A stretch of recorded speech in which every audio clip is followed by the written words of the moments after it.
Cartea a doua a Macabeilor, capitolul 1. Fraților iudei care sunt în Egipt, salutare! Frații iudei care sunt în Ierusalim și în ținutul Iudeii, pace și bunăstare! Domnul să vă facă bine și să-și amintească de alianța sa cu Abraham, cu Isaac și cu Iacob, slujitorii săi credincioși. Să vă dea tuturor o inimă ca să vă temeți de el și să împliniți voința lui cu inimă mare și cu suflet binevoitor. Să vă deschidă inimile spre legea și prescrierile lui și să vă dăruiască pace. Să vă asculte cererile, să se împace cu voi și să nu vă părăsească în clipa cea rea. Și acum noi ne rugăm pentru voi aici. În timpul domniei lui Demetrios, în anul 169, noi, iudeii, v-am scris, în strâmtorarea și întulburarea care au venit peste noi în anii aceștia de când Iason și cei care erau cu el s-au îndepărtat de țara sfântă și de domnie, au dat foc porții templului și au vărsat sânge nevinovat. Noi ne-am rugat Domnului și am fost ascultați. Am adus jertfe și făină aleasă, am aprins candelele și am așezat pâinile punerii înainte. Să celebrați zilele, sărbătorii, corturilor în luna Caseleu. Scrisoarea este scrisă în anul 188. Cei din Ierusalim, cei din Iudeea, adunarea bătrânilor și Iuda, lui Aristobul, învățătorul regelui Ptolemeu, din neamul preoților unși și iudeilor din Egipt, salutare și sănătate. Salvați de Dumnezeu din pericole mari, îi aducem mare mulțumire că ne-a stat alături împotriva regelui.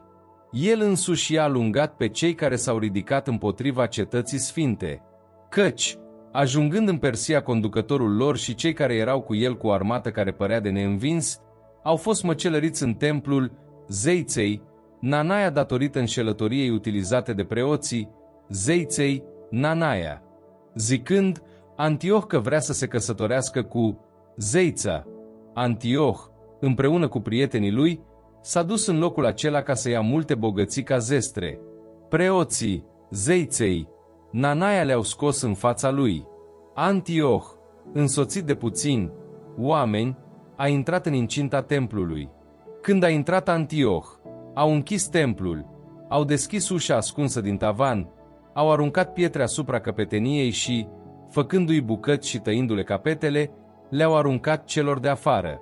Pentru acestea, binecuvântat să fie Dumnezeul nostru, care i-a dat morții pe cei necredincioși. Întrucât avem de gând ca, în luna Casleu, în ziua a 25-a, să celebrăm purificarea templului, am crezut necesar să vă înștiințăm ca și voi să celebrați sărbătoarea corturilor și a focului, care s-a arătat când Nehemia, după ce a reconstruit templul și altarul, a adus jertfe. Când părinții noștri au fost duși în Persia, atunci preoți credincioși au luat din focul de pe altar, l-au ascuns cu grijă în interiorul unei fântâni secate și l-au pus în siguranță, în așa fel încât nimeni să nu știe. Trecând mulți ani, când a decis Dumnezeu, Nehemia a fost trimis de către regele Persiei în Iudeea. Atunci, el i-a trimis după foc pe descendenții preoților care l-ascunseseră. Când aceștia i-au adus la cunoștință că nu au găsit foc, ci numai apă densă, le-a poruncit să o scoată și să o aducă. După ce s-au pregătit cele pentru jertfe, Nehemia le-a poruncit preoților să ude cu apa lemnele și cele așezate peste ele. După ce au făcut aceasta, după ce a trecut ceva timp, a ieșit soarele, care mai întâi era în nori, și s-a ridicat un foc mare care i-a mirat pe toți. Preoții, și alături de ei toți, ceilalți, făceau rugăciunea în timp ce jertfa se mistuia. Ionatan începea și ceilalți răspundeau împreună cu Nehemia. Rugăciunea era astfel: Doamne, Doamne Dumnezeule Creator a toate, Cel înfricoșător, puternic, drept și milostiv, singurul rege și singurul bun, unicul generos, singurul drept, atotputernic și veșnic, Cel care le liberezi pe Israel de orice rău și Cel care i-a făcut pe părinții noștri aleși și sfinți. Primește jertfa pentru întregul tău popor Israel. Ocrotește partea ta și sfințește-o. Adună-i pe cei împrășteați dintre noi, eliberează-i pe cei care sunt sclavi între neamuri, privește spre cei care sunt disprețuiți și batjocoriți ca să știe neamurile că Tu ești Dumnezeul nostru. Chinuie-i pe cei care ne oprimă și ne batjocoresc cu trufie. Să deștele pe poporul tău în locul tău cel sfânt, după cum a zis Moise. Iar preoții cântau imnuri. După ce jertfa a fost mistuită, Nehemia a poruncit să ude cu apa rămasă pietrele cele mari. După ce s-a făcut aceasta, s-a ridicat o flacără, dar a fost înghițită de lumina care strălucea în fața ei de pe altar. Când au fost cunoscute faptele și s-a adus la cunoștință regelui Perșilor că în locul unde preoții deportați ascunseseră focul a apărut apă, cu care Nehemia și cei din jurul lui au purificat cele ale jertfei, regele a împrejmuit locul și l-a declarat sacru, după ce a cercetat faptele. Regele primea multe daruri și dădea celor cărora binevoia. Cei care erau în jurul lui Nehemia au numit acel lucru Neftar, care se traduce pur, însă este numit de mulți Neftai.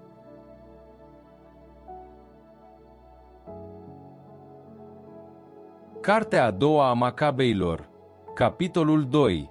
Se găsește în scrieri că profetul Ieremia le-a poruncit celor deportați să ia foc, cum este indicat, și că profetul le-a poruncit celor deportați să ducă cu ei legea, ca să nu se uite de prescrierile Domnului și să nu rătăcească în cuget, văzând statuile de aur și de argint și podoabele din jurul lor. Și, spunând altele asemănătoare, îi îndemna să nu îndepărteze legea din inima lor. Mai era în scriere cum profetul, fiind înștiințat prin descoperire, a poruncit să fie aduse după el cortul și arca atunci când a ieșit spre muntele pe care a urcat Moise și a văzut moștenirea lui Dumnezeu. Când Ieremia a ajuns, a găsit o încăpere ca o grotă, unde a dus cortul, arca și altarul tămâierii și a închis ușa. Unii dintre cei care îl însoțiseră au mers ca să caute drumul, dar nu au putut să-l găsească. Când Ieremia a aflat, i-a certat și le-a spus ca locul să rămână necunoscut până când Domnul va reface adunarea poporului și își va arăta îndurarea. Atunci, Domnul va descoperi acestea și se va arăta gloria Domnului și norul cum a fost văzut de Moise și cum a cerut Solomon ca locul să fie sfințit cu măreție. Se povestește că Solomon, fiind înțelept, a adus jertfă pentru înnoirea și terminarea templului. După cum Moise s-a rugat la Domnul și a coborât foc din cer și a mistuit cele ale jertfei, tot la fel și Solomon s-a rugat și a căzut foc care a consumat arderile de tot.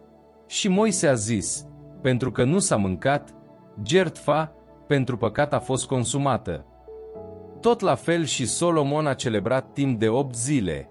Mai este relatat în scrierile și memoriile lui Nehemia cum Nehemia a înființat o bibliotecă și a adunat cărțile despre regi și despre profeți, cele ale lui David și scrisorile regilor despre darurile voluntare. Tot la fel și Iuda a adunat toate cele care fuseseră împrăștiate din cauza războiului și ele se află la noi. Dacă aveți nevoie de ele, trimiteți la noi pe cineva ca să vi le ducă. Având de gând să celebrăm purificarea, v-am scris și vouă. Veți face bine dacă veți celebra zilele de sărbătoare. Dumnezeu, care a salvat întregul său popor, care le-a redat tuturor moștenirea, regalitatea, preoția și sfințenia, după cum a promis prin lege, noi ne punem speranța în Dumnezeu că în curând se va îndura de noi și ne va aduna din orice loc de sub cer în locul sfânt. El ne-a scăpat de rele mari și a purificat locul cel sfânt.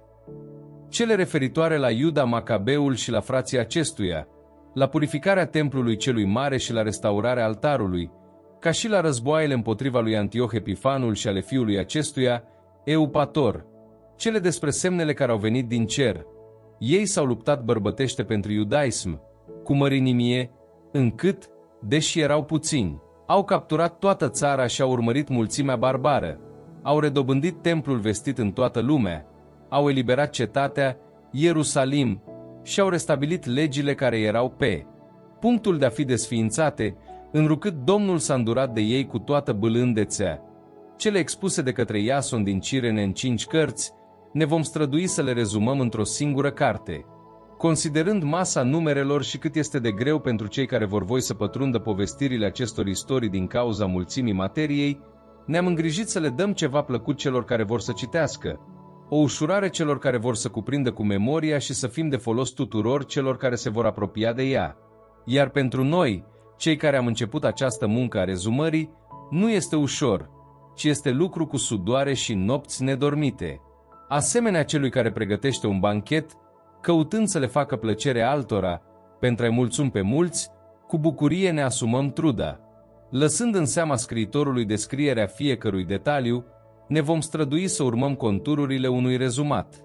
Așa cum arhitectul unei case noi trebuie să se îngrijească de întreaga construcție, iar cine o înfrumusețează cu picturi trebuie să urmărească numai cele de trebuință pentru înfrumusețare, tot astfel, socotesc eu, e valabil și pentru noi. A pătrunde în cuvinte și a reflecta asupra lor pentru a cerceta cu atenție fiecare amănunt este propriu celui care compune istorisirea. Celui care urmărește să prescurteze, să-i fie îngăduit să parafrazeze și să nu înșire toate faptele.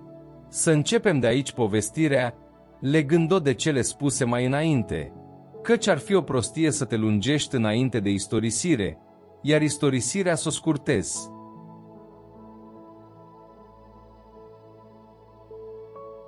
Cartea a doua a Macabeilor, capitolul 3. Când locuitorii cetății sfinte trăiau în deplină pace și păzeau cât mai bine legile datorită evlaviei marelui preot Onias și a urii sale față de rău, se întâmpla că și regii onorau locul sfânt și cinsteau templul cu daruri mărețe, așa încât și Seleucus, regele Asiei, se îngrижea să trimită din bunurile sale tot ce era necesar pentru cheltuielile slujirii sacrificiilor. Un oarecare Simon din tribul lui Beniamin, stabilit administrator al templului, nu s-a înțeles cu marele preot cu privire la piețele din cetate. Neputând să se impună asupra lui Onias, a mers la Apolonius din Tars, care în timpul acela era strateg al Celesiriei și al Feniciei.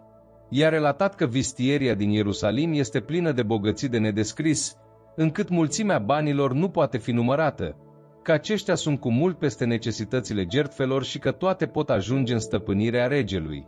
Apolonius s-a întâlnit cu regele și a dezvăluit despre bogățiile care îi fuseseră făcute cunoscute. Regele l-a ales pe Heliodor, care era responsabil peste lucrări, și l-a trimis dându-i porunci să aducă bogăția despre care s-a vorbit înainte. Heliodor a plecat imediat în călătorie, în aparență pentru a vizita cetățile Celesiriei și Feniciei, dar de fapt pentru a împlini ce-i poruncise regele. Când a ajuns la Ierusalim și a fost primit cu bucurie de marele preot al cetății, i-a spus acestuia ce-i se dezvăluise și pentru ce venise. Apoi l-a întrebat dacă așa stau lucrurile cu adevărat. Însă marele preot i-a explicat că sunt depozitele văduvelor și ale orfanilor. O parte este a lui Hircan, fiul lui Tobia, un bărbat de rang foarte înalt, așa că nelegiuitul Simon mințise. Sunt cu totul 400 de talanți de argint și 200 de aur, că nu se cuvine să fie nedreptățiți cei care au avut încredere în sfințenia locului, în seriozitatea și inviolabilitatea unui templu cinstit de toată lumea. Însă Heliodor, pentru că avea porunci de la rege, a spus că acestea trebuie luate pentru vistieria regească. Au fixat o zi în care să intre și să organizeze calcularea lucrurilor din vistierie. Dar a fost o mare agitație în toată cetatea. Atunci, preoții s-au aruncat înainte altarului în veșminte preoțești și strigau către cer care făcuse legea pentru ce era depozitat să păstreze neatinși banii pentru cei care îi depuseseră. Dacă cineva privea înfățișarea marelui preot, rămânea mirat, căci privirea lui și schimbarea culorii feței îi trădau zbuciumul sufletesc. Frica și tremuratul trupului care îl cuprinsese pe acest om scoteau în evidență, pentru cei care îl vedeau, zbuciumul pe care îl avea în inimă. Din case ieșeau oamenii în grupe ca să se roage împreună, pentru că locul era pe punctul să fie disprețuit. Femeile, încinse cu sac pe sub sâni, au umplut străzile. Fecioarele, închise în case, unele alergau la porți, altele la ziduri, altele priveau pe ferestre. Toate își întindeau mâinile spre cer făcându-și rugăciunile. Ți era milă când vedeai cum cade la pământ mulțimea învălmășită și chinul marelui preot în așteptare. Strigau către Domnul cel atotputernic să le păzească în toată siguranța bunurile încredințate de cei care avuseseră încredere. Însă Heliodor ducea la îndeplinire ceea ce hotărâse. Ajunsese deja aproape de vistierie împreună cu trupa sa de pază când stăpânul duurilor și-a toată puterea a provocat o arătare măreață, încât toți cei care avuseseră curaj să vină acolo au fost loviți de puterea lui Dumnezeu și au fost învăluiți de spaimă și deznădejde. Li s-a arătat un cal înfricoșător, cu o platoșă foarte frumoasă, având pe el un călăreț înfricoșător. S-a repezit și l-a izbit pe Heliodor cu copitele din față, iar călărețul părea să aibă o armură de aur. Alți doi tineri s-au mai arătat lui Heliodor, uimitori în putere, frumoși în glorie și cu veșminte strălucitoare. Stând de o parte și de alta, aceștia îl biciuiau fără încetare, dându-i multe lovituri. Heliodor, căzând dintr-o dată la pământ, a fost cuprins de un întuneric mare. L-au luat și l-au dus pe o targă. Pe cel care intrase mai înainte cu mult alai și cu toată garda, acum îl purtau fără vlagă cei care recunoșteau pe față puterea lui Dumnezeu. Prin puterea dumnezeiască el zăcea fără glas și lipsit de orice speranță de scăpare. Iudeii îl binecuvântau pe Domnul, cel care își preamărise în chip minunat lăcașul. Templul, care cu puțin înainte era plin de spaimă și de zbucium, acum, la arătarea stăpânului atotputernic, se umpluse de bucurie și de veselie. Imediat, unii dintre cei apropiați lui Heliodor l-au rugat pe Onias să-l roage pe cel prea înalt să-i dăruiască viața lui, care zăcea, dându-și ultima suflare. Marele preot, temându-se ca nu cumva regele să creadă că cineva dintre iudei a atentat împotriva lui Heliodor, a adus o jertfă pentru salvarea bărbatului. În timp ce marele preot făcea ispășirea, cei doi tineri au apărut lui Heliodor din nou, înveșmântați și stând lângă el. I-au spus să-i aducă multe mulțumiri lui Onias, marele preot, pentru că datorită lui Domnul i-a dăruit viața. Tu, însă, care ai fost biciuit din cer, vestește tuturor puterea cea mare a lui Dumnezeu. Și după ce au zis acestea, s-au făcut nevăzuți. Heliodor a adus jertfă Domnului și a făcut multe rugăciuni celui care îl readusese la viață. După ce s-a despărțit prietenește de Onias, a plecat la rege. Dădea mărturie tuturor despre faptele mărețe ale lui Dumnezeu pe care le văzuse cu ochii săi. Apoi, când regele l-a întrebat pe Heliodor pe cine ar fi mai potrivit să-l trimită la Ierusalim, el a zis: dacă ai pe cineva dușman și adversar în treburi, trimite-le pe el. Îl vei reprin biciuit, chiar dacă va scăpa. Căci, cu adevărat, în jurul acelui loc este o putere a lui Dumnezeu. Cel care are locuința deasupra cerurilor veghează și ajută locul acela, iar pe toți cei care se apropie ca să facă rău, îi lovește și îi nimicește. Acestea sunt cele legate de Heliodor și de păstrarea vistieriei.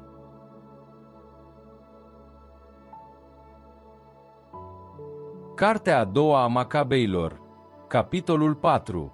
Simon, despre care s-a vorbit mai înainte, cel care denunțase vistieria și patria, îl vorbea de rău pe Onias, că el fusese instigatorul împotriva lui Heliodor și artizanul relelor care l-au lovit. Pe binefăcătorul cetății, pe apărătorul conaționalilor, pe cel zelos față de lege îndrăznea să-l numească conspirator împotriva intereselor publice. Dușmânia împotriva acestuia a înaintat, așa încât s-au săvârșit și omoruri de către cei tocmiți de Simon. Onias, considerând cât de primejdioasă este dușmânia și cum Apolonius, fiul lui Menesteus, guvernatorul cele Siriei și al Feniciei, mărea răutatea lui Simon, s-a dus la rege, nu ca să devină acuzatorul cetățenilor, ci urmărind ceea ce este în interesul întregului popor și al fiecăruia. Căci văzuse că fără bunăvoința regelui nu va putea obține pacea în interesele publice și că Simon nu va pune capăt nebuniei lui. Însă, când Seleucus a trecut din viață și obținând Antioh, cel numit Epifanul, domnia, Iason, fratele lui Onias, a pus mâna prin înșelăciune pe funcția de mare preot, promițându-i regelui, într-o întâlnire, 360 de talanți de argint și alți 80 dintr-o altă intrare. Pe lângă aceștia, s-a angajat în scris să-i dea alți 150 de talanți dacă îi se dă autoritatea să înființeze un gimnaziu și o efebie, iar cei care sunt în Ierusalim să fie înscriși ca antiohieni. Primind acordul regelui, Iason a pus mâna pe putere imediat și i-a constrâns pe conaționalii să-i să treacă la obiceiuri grecești. A desfințat favorurile regale stabilite iudeilor prin Ioan, tatăl lui Eupolemos, cel care a făcut delegația pentru a obține prietenia și alianța cu romanii, a abolit legile cetățenești, înlocuindu-le cu practici ilegale. A construit cu plăcere gimnaziul chiar sub acropole și i-a adunat pe cei mai buni dintre efebii care purtau pălării cu boruri largi. S-a ajuns la culmea elenismului și a introducerii obiceiurilor străine din cauza fără de legii nemăsurate a nelegiuitului și a celui care nu era mare preot, Iason. Nici preoții nu mai aveau râvănă pentru cele ale slujirii altarului, ci, disprețuind templul și neglijând jertfele, alergau să ia parte la jocurile ilegale în palestră, la chemarea discului. Lucrurile prețuite de părinți nu mai erau cinstite de nimeni, ci mult mai mult erau apreciate gloriile grecești, acelea din cauza cărora i-au lovit necazuri mari, fiindcă tocmai aceia al căror fel de viață voiau să limite și cu care voiau să se asemene, ei aveau să devină dușmani și prigonitori. Nu este puțin lucru să ne cinstești legile dumnezeiești. Aceasta se va vedea în cele ce urmează. Când erau luptele la 5 ani în tir și regele era prezent, ticălosul Iason a trimis din Ierusalim spectatori antioheni care au dus cu ei 300 de drahme de argint pentru jertfa lui Hercule. Cei care duceau au considerat că nu se cuvenea să le folosească pentru jertfă și să le păstreze pentru altă cheltuială. Acestea, care fuseseră trimise pentru jertfa lui Hercule, din cauza celor care le purtau, au fost vărsate pentru pregătirea triremelor. Când Apolonius, fiul lui Menesteus, a fost trimis în Egipt la înscăunarea regelui, Ptolemeu, Filometor, Antioh a înțeles că are gânduri străine față de el și a hotărât să se pună în siguranță. Atunci a ajuns la Iope și apoi a mers la Ierusalim. A fost primit de Iason și de cetate cu măreție și a fost întâmpinat cu torțe și cu strigăte. De aici a mărșăluit spre Fenicia. După 3 ani, Iason l-a trimis pe Menelau, fratele lui Simon, cel amintit mai înainte, ca să ducă regelui banii și să-i amintească să termine lucrurile urgente. Prezentându-se la rege și lăudându-le în modul celor puternici, a dobândit pentru el funcția de mare preot, dându-i cu 300 de talanți de argint mai mult decât Iason. Luând împuternicirile regești, s-a apropiat de funcția de mare preot, neavând nimic vrednic de aceasta, ci mai degrabă mânia unui tiran crud și furia unei fiare sălbatice. Iason, care l-a înșelat pe propriul frate, a fost înșelat de un altul și a fost constrâns să fugă în ținutul Amanitis. Menelau a luat în stăpânire puterea, dar din banii promiși regelui nu plătea nimic. Sostratos, guvernatorul Acropolei, i-a făcut cerere, pentru că el era împuternicit cu strângerea dărilor. De aceea, amândoi au fost chemați de rege. Menelau l-a lăsat ca locțitor în funcția de mare preot pe Lisimach, fratele său, iar Sostratos pe Crates, guvernatorul, peste ciprioți. Întâmplându-se acestea, s-au ridicat cei din Tars și din Malos și s-au revoltat pentru că dările fuseseră date în dar lui Antiohidis, concubina regelui. Regele a plecat în grabă să liniștească lucrurile și l-a lăsat ca locțitor pe Andronic, unul dintre demnitarii vrednici. Menelau, considerând că a prins un moment favorabil, a sustras câteva lucruri de aur din templu și le-a dăruit lui Andronic, iar pe celelalte a reușit să le vândă în Tir și în cetățile învecinate. Când a aflat clar acestea, Onias l-a miustrat, plecând într-un loc sigur, la Dafne, care este lângă Antiohia. Menelau, luându-le deoparte pe Andronic, l-a îndemnat să pună mâna pe Onias. Acesta s-a apropiat de Onias și, încrezându-se în viclenie, i-a întins mâna dreaptă cu jurământ, deși avea o suspiciune, și l-a convins să iasă din locul sigur. Atunci, Andronic l-a ucis îndată, fără să țină cont de dreptate. Din cauza aceasta, nu doar mulți iudei, ci și dintre celelalte neamuri s-au indignat și s-au mâniat pentru uciderea nedreaptă a acestui bărbat. Când regele s-a întors din ținuturile Cilicei, iudeii din cetate și aceia dintre greci care urau nelegiuirea au venit la el cu problema legată de uciderea lui Onias. Antioh s-a mâhnit în adâncul sufletului, a fost mișcat de milă și l-a plâns pe Onias pentru prudența și buna purtare a celui mort. Apoi, aprins fiind de mânie, imediat i-a luat lui Andronic mantia de purpură și, rupându-i hainele, l-a purtat prin toată cetatea până în locul unde acesta își arătase nelegiuirea față de Onias.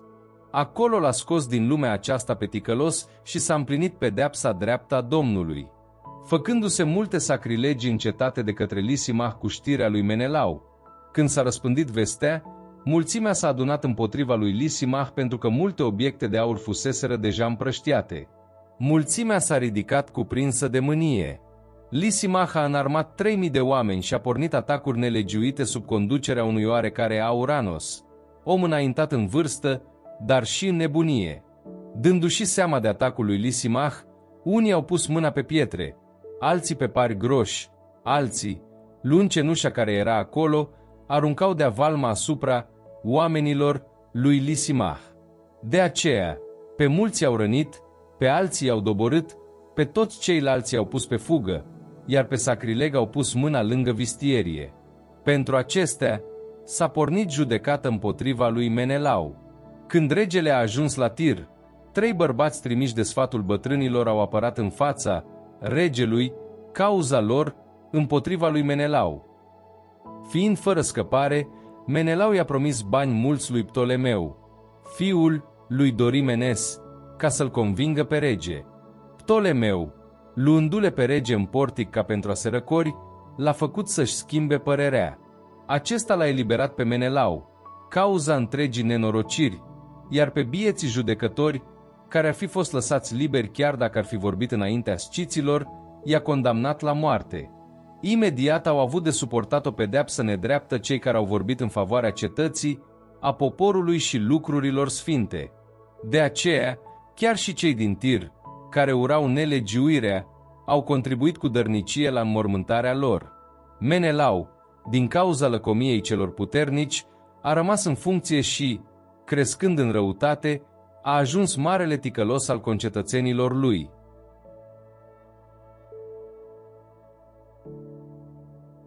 Cartea a doua a Macabeilor, capitolul 5. Cam în acel timp, Antioh a pregătit o a doua campanie împotriva Egiptului.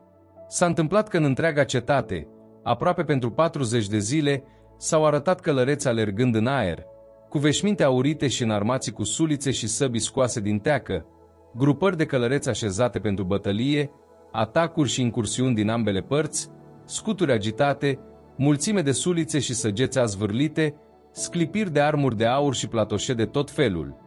De aceea, toți se rugau ca arătarea să fie spre bine. Răspândindu-se vorbe false că Antioh a trecut din viață, Iason, luând numai puțin de 1000 de oameni, a făcut un atac pe neașteptate împotriva cetății. Alungându-i pe cei care stăteau pe zid, cetatea a fost până la urmă cucerită, iar Menelau a fugit în acropole. Iason a făcut fără milă măcel între proprii săi cetățeni, fără să se gândească o clipă că reușita împotriva celor de un neam cu el era de fapt o nereușită. El socotea că ia trofee de la dușmani, nu de la cei de un neam cu el. Însă nu a reușit să pună mâna pe putere, ci, până la urmă, plin de rușine pentru trădare, a plecat ca fugar în Amanitis. Dar la sfârșit a avut o soartă nenorocită. Închis la Aretas, tiranul arabilor, apoi fugind din cetate în cetate, urmărit și urât de toți ca un renegat de lege, disprețuit ca un trădător de patrie și de cetățeni, a fost alungat în Egipt. El, care alungase pe atâția din țară, a pierit pe pământ străin după ce a ajuns la Lacedemonieni, unde spera să găsească protecție datorită înrudirii iudeilor cu ei. El, care i-a lăsat pe mulți neînmormântați, a sfârșit fără să fie plâns, nici nu i s-a făcut înmormântare și nu a avut parte de mormântul părintesc. Când i s-au înfățișat regelui cele întâmplate, s-a gândit că Iudeea s-a revoltat. De aceea, a plecat din Egipt turbat ca o fiară și a cucerit cetatea prin luptă. A poruncit soldaților să-i ucidă fără milă pe cei care le-ar fi căzut în mână și să-i înjunghe pe cei care s-ar fi refugiat în case. A fost măcel între tineri și bătrâni, masacru între femei și copii și omor între fecioare și prunci. În acele 3 zile au fost nimiciți 80.000 de oameni, 40.000 sub loviturile mâinilor lor și nu mai puțin decât cei înjunghiați au fost vânduți ca sclavi. Nefiind mulțumit de acestea, a îndrăznit să intre în locul cel mai sfânt de pe întregul pământ, avându-le drept călăuză pe Menelau, cel care a fost trădător al legilor și al patriei. Cu mâinile sale necurate a luat obiectele sacre și cele puse de alți regi pentru creșterea, gloria și cinstea locului. Le-a apucat cu mâinile sale întinate. Antioh s-a mândrit în gândul său, însă nu-și dădea seama că, din cauza păcatelor locuitorilor cetății, stăpânul s-a mâniat pentru puțin și de aceea a trecut cu vederea locul sfânt.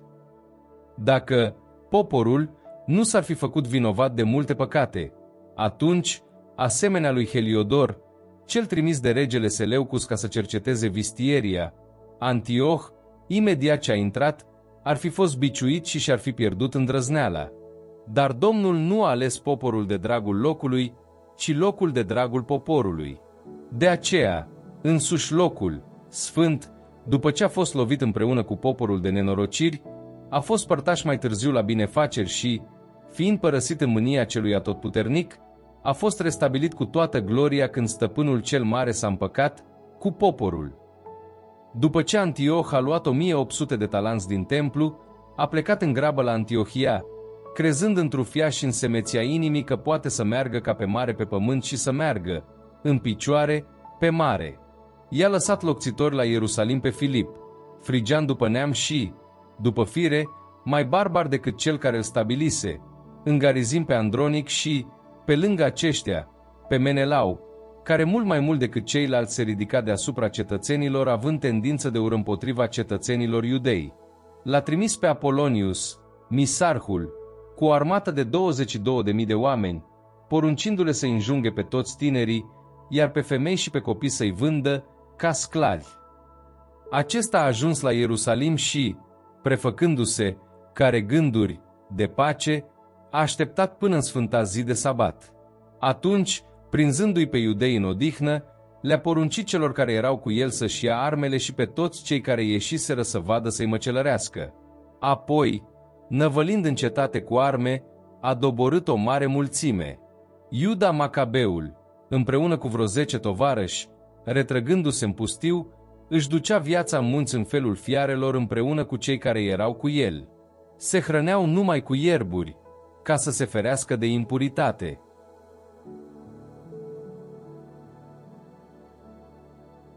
Cartea a doua a Macabeilor, capitolul 6.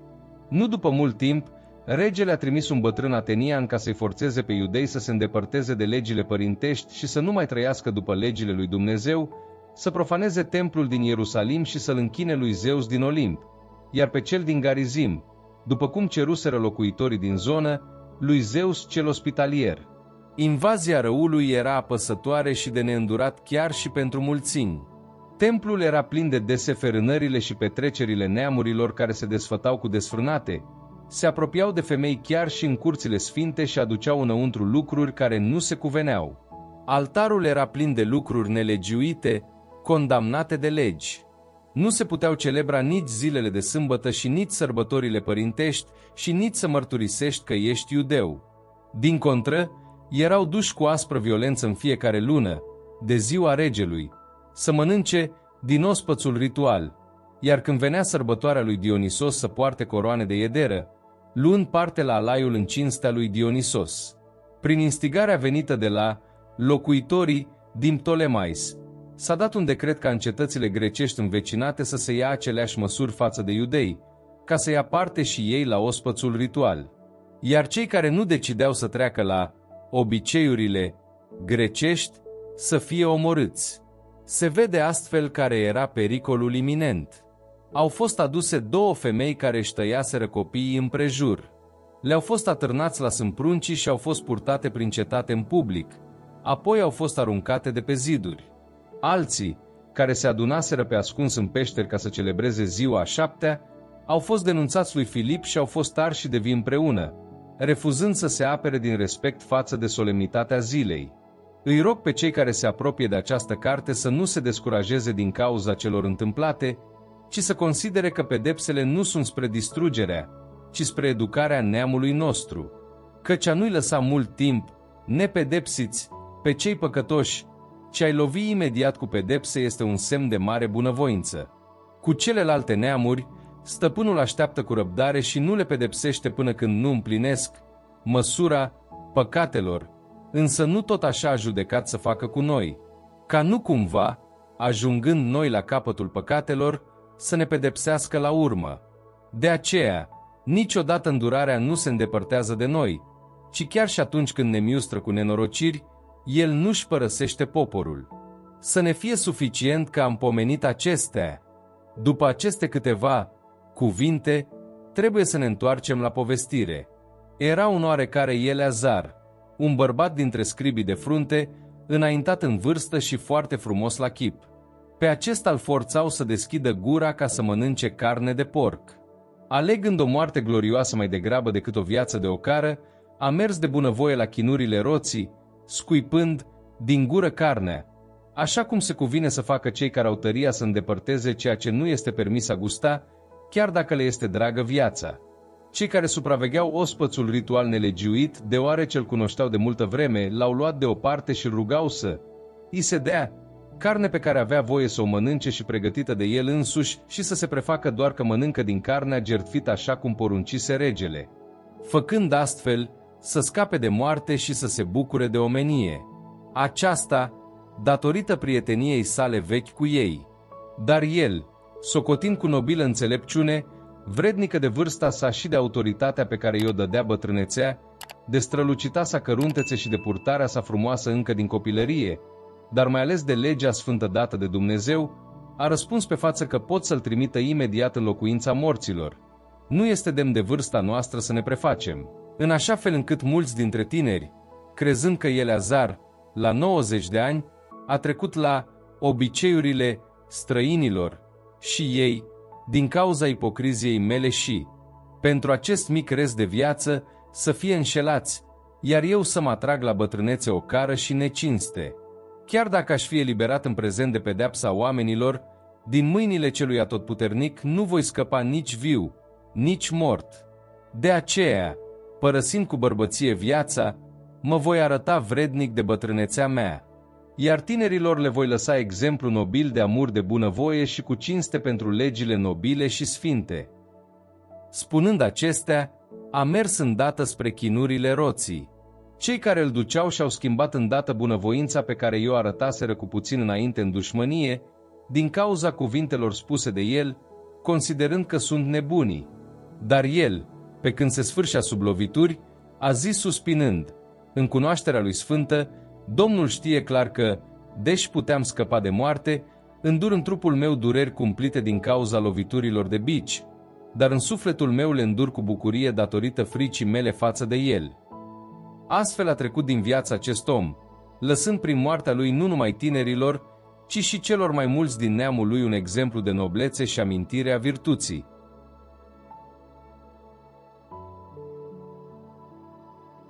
Cartea a doua a Macabeilor, capitolul 7. S-a întâmplat că 7 frați cu mama lor au fost prinși de rege și obligați, fiind bătuți cu biciul și cu vâna de bou, să mănânce carne de porc, care era interzisă de lege. Unul dintre ei s-a făcut purtător de cuvânt și a spus așa: Ce vrei să întregi și ce vrei să afli de la noi? Suntem gata să murim decât să încălcăm legile părintești. Regele, furios, a poruncit să fie puse pe foc tigăi și oale. Îndată ce s-au încins, a poruncit să-i se taie limba purtătorului de cuvânt, să-i jupoaie pielea de pe cap și să-i taie membrele în văzul celorlalți frați și al mamei sale. După ce l-au mutilat, a poruncit să fie adus înaintea tuturor, lângă foc, și să fie fript de viu în tigaie. Și în timp ce aburul se răspânde abundent din tigaie, ceilalți se încurajau unii pe alții împreună cu mama lor să moară în chip nobil, spunând astfel: Domnul Dumnezeu vede și, într-adevăr, El ne va mângâia așa cum, mărturisim pe față, a vestit Moise în cântarea lui, îi va mângâia pe slujitorii săi. După ce primul a trecut din viață în acest fel, l-au adus pe al doilea să fie chinuit. I-au jupuit pielea de pe cap cu păr cu tot și îl întrebau: Mănânci înainte ca trupul să fie mutilat? Dar el a răspuns în limba părinților: Nu. De aceea și el a fost supus torturii, la rândul său, la fel ca și primul. Ajungând la ultima suflare, a zis: Tu, nemernicule, ne scoți din viața prezentă, dar regele lumii ne va ridica la învierea vieții veșnice pe noi, care murim pentru legile sale. După acesta, a fost chinuit cel de-al treilea. Când i s-a cerut să scoată limba, a scos-o repede și a întins cu curaj mâinile. Și a zis cu demnitate: din cer le-am primit și pentru legile lui le disprețuiesc. De la el sper că le voi dobândi din nou, așa încât însuși regele și cei care erau cu el au fost uimiți de curajul tânărului, pentru care suferințele nu însemnau parcă nimic. După ce acesta a trecut din viață, tot la fel l-au torturat în chinuri pe al patrulea. Când era să se sfârșească, a vorbit astfel: este de dorit să treci din viață prin mâinile oamenilor când aștepți speranța de la Dumnezeu că vei fi înviat iarăși de El, dar pentru tine nu va fi înviere spre viață. Imediat l-au adus pe al cinilea și îl chinuiau. Acesta, uitându-se la rege, i-a zis: tu, deși muritor, ai putere să faci ce vrei printre oameni, dar să nu crezi că neamul nostru a fost părăsit de Dumnezeu. Tu ai răbdare și vei vedea puterea lui Măreață, cum te va chinui pe tine și descendența ta. După acesta, l-au adus pe al șaselea. Când era pe punctul să moară, a spus: nu te înșela în zadar. Noi din cauza noastră suferim acestea, pentru că am păcătuit față de Dumnezeul nostru. De aici, aceste lucruri vrednice de mirare. Dar tu să nu crezi că ești nevinovat, căci ai îndrăznit să te lupți cu Dumnezeu. Mama a fost deosebit de minunată și vrednică de o amintire frumoasă, pentru că, văzând cum mor cei 7 fii ai ei într-o singură clipă, îndură aceasta cu tărie datorită speranței pe care o avea în Domnul. Pe fiecare dintre ei îi încuraja în limba părintească. Plină de sentimente nobile și însăflețindu-și cugetul de femeie cu îndrăzneală de bărbat, le spunea: nu știu cum ați apărut în sânul meu și nu eu v-am dăruit sufletul și viața, iar membrele fiecăruia nu eu le-am alcătuit. Așadar, Creatorul lumii, Cel care a plăsmuit neamul omenesc și se află la originea tuturor, El vă va da înapoi în îndurarea sa și Duhul și viața, pentru că voi le disprețuiți acum de dragul legilor Lui. Antioh, considerându-se jignit și bănuind dispreț în cuvintele ei, întrucât mai era doar fiul cel mai mic, a început să-l îndemne nu numai prin cuvinte, ci și prin jurământ, promițându-i că îl va face totodată bogat și foarte fericit dacă va renunța la cele părintești, că îl va avea de prieten și îi va încredința funcții. Însă, pentru că tânărul nu-l lua în seamă, regele a chemat-o pe mamă și a îndemnat-o să-l sfătuiască pe fiul ei să se salveze. După multe insistențe, a acceptat să-l convingă pe fiul ei. S-a plecat asupra lui și, bătându-și joc de crudul tiran, i-a vorbit astfel în limba părintească: fiule, ai milă de mine, care te-am purtat în sân timp de 9 luni, te-am alăptat timp de 3 ani, te-am îngrijit, te-am adus la această vârstă și te-am îngrijit. Te rog, fiule, privește la cer și la pământ și la câte sunt în ele și, văzându-le pe toate, dă-ți seama că Dumnezeu le-a făcut din nimic și astfel a luat ființă și neamul omenesc.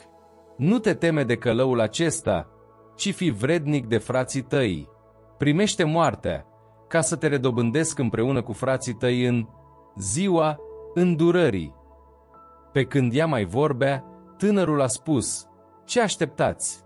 Eu nu ascult de porunca regelui, ci ascult de porunca legii care le-a fost dată părinților noștri prin Moise. Tu, care ai adus toate relele asupra evreilor, nu vei scăpa din mâinile lui Dumnezeu, căci noi suferim pentru păcatele noastre.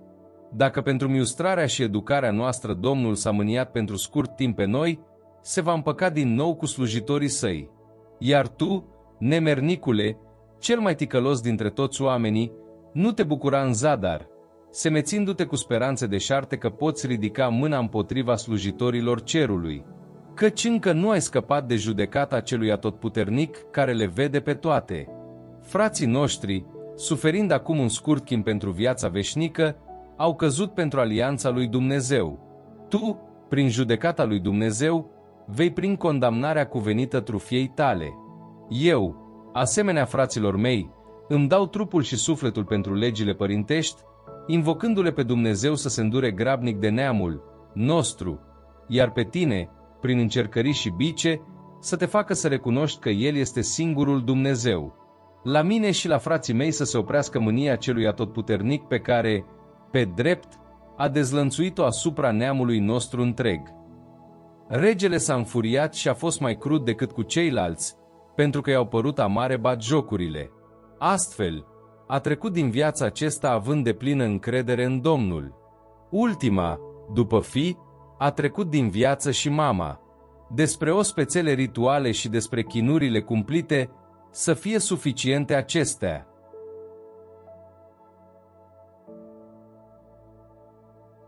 Cartea a doua a Macabeilor, capitolul 8. Iuda Macabeul și cei care erau cu el au pătruns pe ascuns în sate și și-au chemat rudele și, luându-i pe cei care au rămas, fideli iudaismului, au adunat cam 6.000 de oameni. Îl invocau pe Domnul să privească spre poporul pe care toți îl călcau în picioare și să se îndure de templul profanat de oamenii fără de lege, să aibă milă și de cetatea pustiită și pe punctul de a fi rasă la pământ și să asculte sângele care striga spre el, să-și amintească de uciderea nelegiuită a copiilor nevinovați, de blasfemiile aduse împotriva numelui său și să arate că urăște răul. Când Macabeul și-a organizat trupa, ea a devenit irezistibilă pentru neamuri, deoarece mânia lui Dumnezeu s-a schimbat în îndurare. Venind pe neașteptate în cetăți și sate, Iuda Macabeul le dădea foc și, ocupând locuri convenabile, punea pe fugă mulți dușmani. Ataca mai ales cu ajutorul complicității nopții, iar faima viteziei lui s-a răspândit pretutindeni. Văzând Filip că acest om, în scurt timp, a devenit tot mai puternic și că avea succes tot mai des, i-a scris lui Ptolemeu, strategul Celesiriei și al Feniciei, să vină în ajutorul intereselor regelui. El l-a ales îndată pe Nicanor, fiul lui Patrocle, unul dintre prietenii dintâi ai regelui. L-a trimis în fruntea unei armate formate din diferite neamuri, numai puțin de 20.000 de oameni, pentru a nimici definitiv neamul iudeilor. L-a pus să-i stea alături pe Gorgias, un strateg care avea experiență în probleme de război. Nicanor avea de gând să plătească tributul care era de 2000 de talanți, pe care regele îl dădea romanilor din vânzarea iudeilor captivi. Imediat a trimis în cetățile de pe țărmul mării, invitându-le să cumpere iudei și promițându-le 90 de inși pentru un talent, fără a se gândi la pedeapsa celui atotputernic care avea să-l ajungă. Lui Iuda i s-a dat vestea despre înaintarea lui Nicanor, iar el a comunicat-o armatei care era cu el. Cei cărora le era frică și nu aveau încredere în dreptatea lui Dumnezeu au fugit și au plecat altundeva. Ceilalți vindeau tot ceea ce le mai rămăsese și îl rugau totodată pe Domnul să-i scape de nelegiuitul Nicanor, care îi vânduse înainte de a se întâlni cu ei. Aceasta, dacă nu pentru ei, cel puțin pentru alianțele încheiate cu părinții lor și pentru că peste ei a fost invocat cinstitul și preamăritul său nume. Macabeul, adunându-i pe cei care erau cu el, în număr de 6.000, îi îndemna să nu se înspăimânte de dușmani și nici să nu ia în seamă mulțimea neamurilor pornite pe nedrept împotriva lor, ci să lupte cu demnitate, având în fața ochilor disprețul adus în mod nelegiuit împotriva locului sfânt, asuprirea cetății batjocorite de aroganța lor și distrugerea organizării strămoșești a cetății. Și a zis, unii și-au pus încrederea în arme și în curaj, noi însă ne punem încrederea în puterea Dumnezeului Atotputernic, care îi poate răsturna la un singur semn pe cei care vin împotriva noastră și întregul pământ. Le-a relatat despre ajutorul pe care l-au primit strămoșii lor împotriva lui Senaherib când au pierit 185.000 de oameni. În Babilon, în lupta împotriva galilor, când au venit în ajutor 8.000 de iudei, împreună cu 4.000 de macedoneni. Când macedonenii s-au retras, cei 8.000 au ucis pe cei 120.000 de dușmani, prin ajutorul venit din cer, luând și multă pradă. După ce i-a încurajat și i-a pregătit să moară pentru legile lor și pentru țară, a împărțit armata în 4. A pus în fruntea fiecărei grupe pe câte un frate de ai săi, pe Simon, pe Iosif și pe Ionatan, punând sub comanda fiecăruia câte 1500 de oameni. I-a cerut lui Eleazar să citească din Cartea Sfântă și a dat cuvântul de ordine, ajutorul lui Dumnezeu. Apoi, în fruntea primei grupe, a pornit împotriva lui Nicanor. Avându-le pe cel atotputernic ca aliat, a ucis peste 9.000 de dușmani. I-au rănit și i-au mutilat pe cei mai mulți din armata lui Nicanor și i-au obligat pe toți să fugă. Au luat banii celor care veniseră să-i cumpere ca sclavi și, după ce i-au urmărit îndeajuns, s-au întors fiind presați de timp. Era ajunul sabatului și de aceea nu s-au mai lungit să-i urmărească.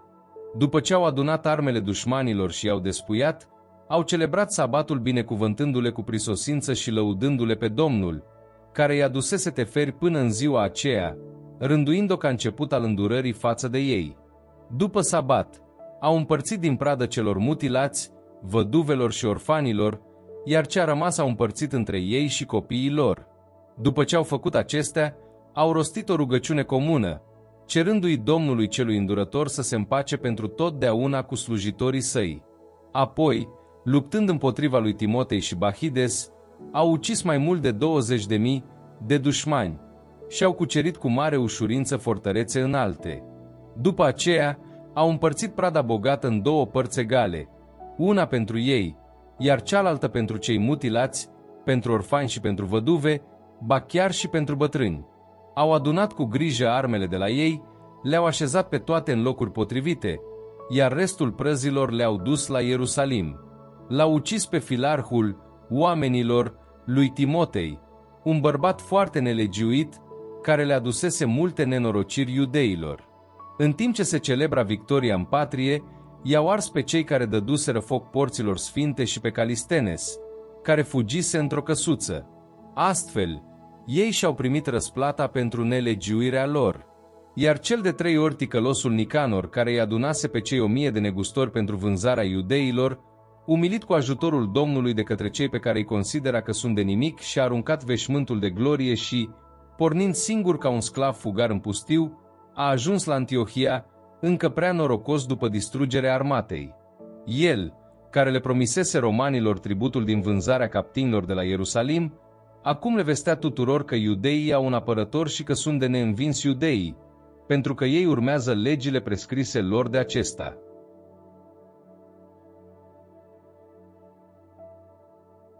Cartea a doua a Macabeilor, capitolul 9. Cam în acel timp, Antioh s-a întors fără glorie din ținuturile Persiei, căci fusese în cetatea numită Persepolis și încercase să prădeze templul și să captureze cetatea. Dar, răsculându-se, mulțimile au pus mâna pe arme, iar Antioh, fiind învins de dușmani, a trebuit să fugă cu rușine. Pe când se afla la Ecbatana, a aflat cele întâmplate lui Nicanor și celor care erau cu Timotei. Cuprins de mânie, se gândea să-i facă pe iudei să plătească pentru răul făcut de cei care îl puseseră pe fugă. De aceea, i-a poruncit celui care conducea carul său să alerge fără încetare pentru a ajunge repede la sfârșitul călătoriei. Însă judecata din cer era deja asupra lui, căci, într-ufia lui, spusese: voi face Ierusalimul groapă comună pentru iudei când voi ajunge acolo. Dar Domnul care vede toate, Dumnezeul lui Israel, l-a lovit cu o boală nevăzută și incurabilă. De îndată ce a spus cuvântul acesta, l-a cuprins o durere fără leacă măruntaie însoțită de groaznice chinuri lăuntrice. Era întru totul drept, pentru că torturase măruntaiele altora cu multe și ciudate chinuri. Însă el nu-și potolea în niciun fel mândria, ba chiar se umplea mai mult de trufie, suflând focul furiei împotriva iudeilor și poruncind să grăbească mersul. Deodată a căzut din carul care gonea cu zgomot, iar căzătura a fost atât de puternică încât și-a zdrobit toate mădularele trupului. El, care mai înainte credea că poruncește până și valurilor mării, din cauza unei aroganțe omenești, și-și închipuia că pune pe cântar înălțimile munților, zăcea pe pământ și a fost așezat pe o targă, arătând tuturor puterea evidentă a lui Dumnezeu. Din trupul acelui nelegiuit colcăiau viermii și, fiind încă viu, în dureri și chinuri, carnea cădea de pe el, iar din cauza duhorii sale, toată armata avea greață de putreziciune. Pe cel care puțin mai înainte credea că poate să culeagă stelele cerului, nu mai putea să-l ducă nimeni din cauza duhorii de nesuferit. Abia acum, doborât, a început să mai modereze din aroganța lui cea mare și să ajungă să-și dea seama de starea lui, deoarece, sub lovitura biciului dumnezeiesc, era hărțuit de chinuri ce sporeau în fiecare clipă. Cum nu mai putea răbda propria ei duhoare, a spus: este drept să te supui lui Dumnezeu și, muritor fiind, să nu te crezi egal cu el. Însă acest ticălos se ruga Domnului care nu avea să se îndure de el, spunând că va lăsa liberă cetatea sfântă spre care se grăbea să o radă la pământ și să facă din ea o groapă comună. Iar pe iudei, pe care nu-i considera vrednici nici de mormânt, ci, împreună cu copiii lor, să fie dați păsărilor de pradă și fiarelor, pe toți îi va face egali cu atenienii. Cât despre templul sfânt, pe care mai înainte îl prădase, îl va împodobi cu cele mai frumoase daruri, va da înapoi toate obiectele sfinte și va plăti cu abundență din târâale sale pentru jertfe. Ba mai mult, se va face el însuși iudeu și va umbla prin toată lumea locuită vestind puterea lui Dumnezeu. Cum nu-i se potoleau nici de cum chinurile, înrucât judecata dreaptă lui Dumnezeu lovise și își pierduse orice speranță cu privire la sine însuși, le-a scris iudeilor scrisoarea de mai jos sub forma unei cereri care avea acest conținut. Regele și generalul Antioh le urează bunilor cetățeni iudei multă bucurie, sănătate și bunăstare. Dacă voi și copiii voștri sunteți bine și dacă cele ale voastre sunt după așteptări, eu mi-am pus speranță în cer. Îmi amintesc de cinstea și bunăvoința voastră față de mine. Pe când mă întorceam din ținuturile Persiei, căzând într-o boală îngrijorătoare, am socotit urgent să mă îngrijesc de siguranța comună a tuturor. Nu disper pentru starea mea, ba chiar am mari speranțe că voi scăpa de boală.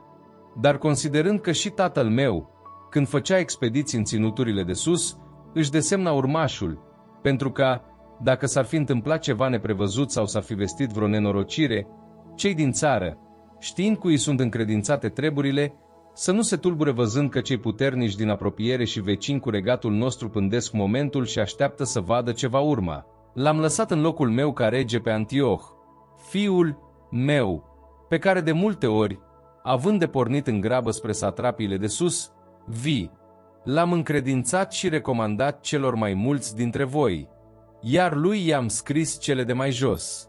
Deci, vă rog și vă implor ca, amintindu-vă de binefacerile mele, toți împreună și fiecare în parte să aveți față de fiul meu aceeași bunăvoință ca și față de mine.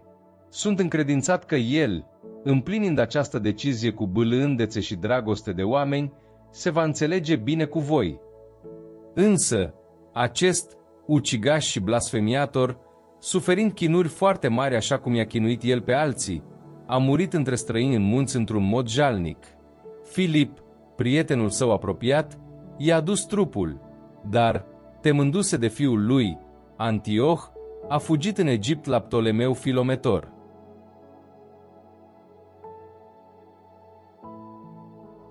Cartea a doua a Macabeilor, capitolul 10. Iuda, Macabeul și cei care erau cu el, sub călăuzirea Domnului, au luat înapoi templul și cetatea. Au dărâmat altarele construite de străini în piață și sanctuarele. Au purificat templul, au făcut un alt altar și, scăpărând cremene, au luat foc de la ele, au adus jertfe după un răstim de 2 ani.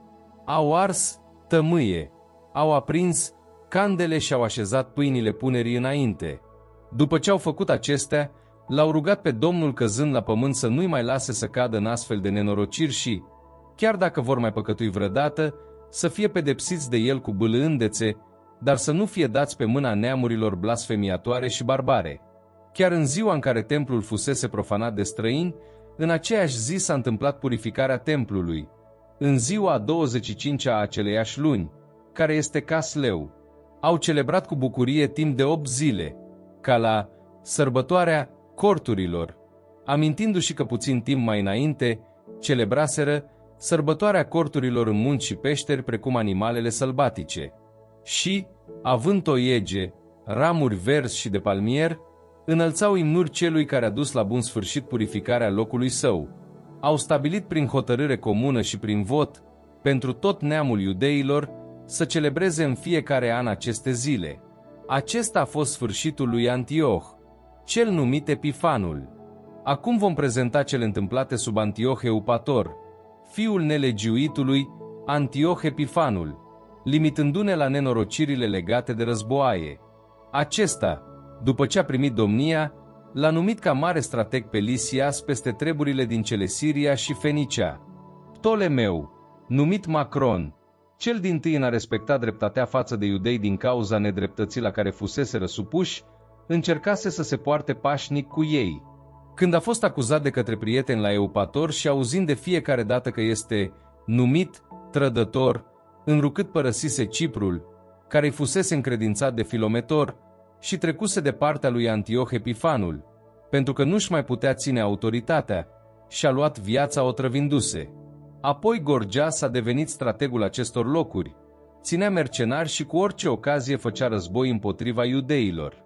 În același timp, și idumeii, care stăpâneau fortărețe bine situate, îi hărțuiau pe iudei și, primindu-i pe fugarii din Ierusalim, încercau să întrețină războiul.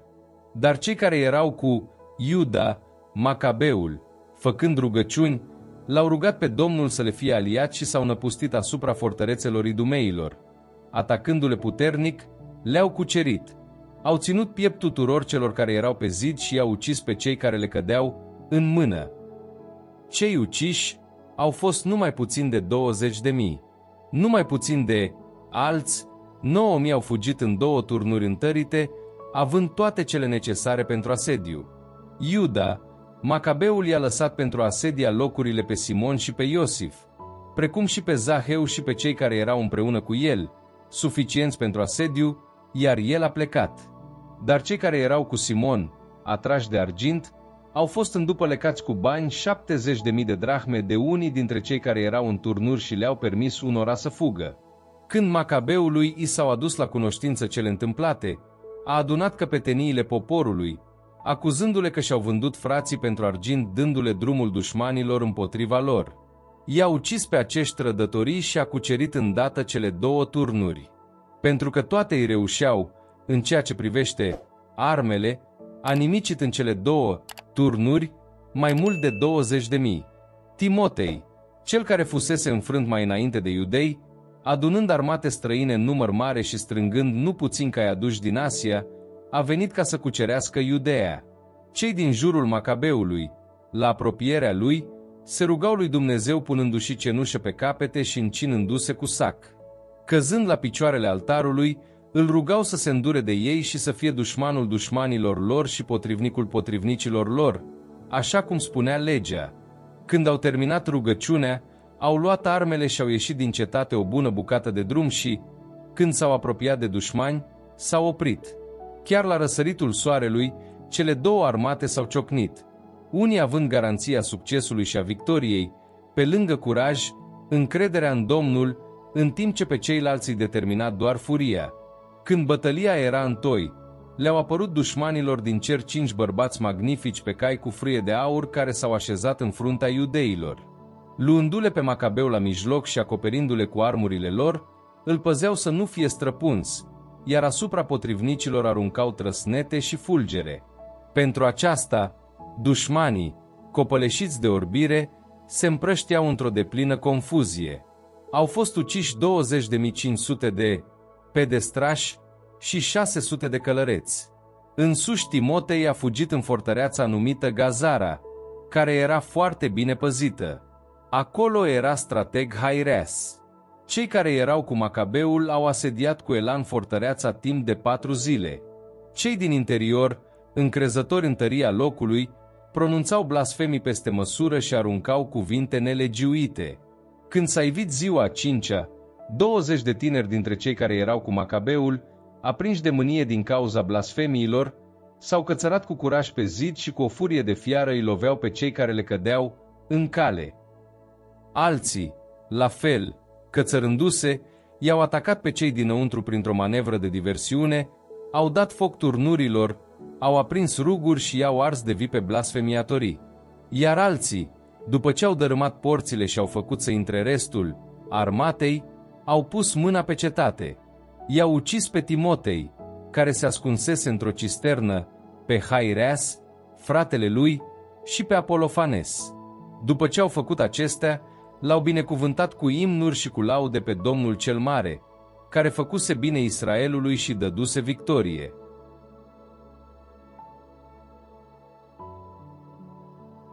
Cartea a doua a Macabeilor, capitolul 11. Puțin timp după, Lisias, tutore și ruda regelui, responsabil peste treburile regatului, acceptând cu greu cele întâmplate, a adunat cam 80.000 de pedestrași și toți călăreții și-a pornit împotriva iudeilor, plănuind să facă Ierusalimul o cetate unde să locuiască grecii, să supună la impozit templul asemenea celorlalte sanctuare ale neamurilor și să scoată la vânzare funcția de mare preot în fiecare an, fără a lua în seamă câtuși de puțin puterea lui Dumnezeu, ci încrezându-se pe zecile de mii de pedestrași, pe miile de călăreți și pe cei 80 de elefanți.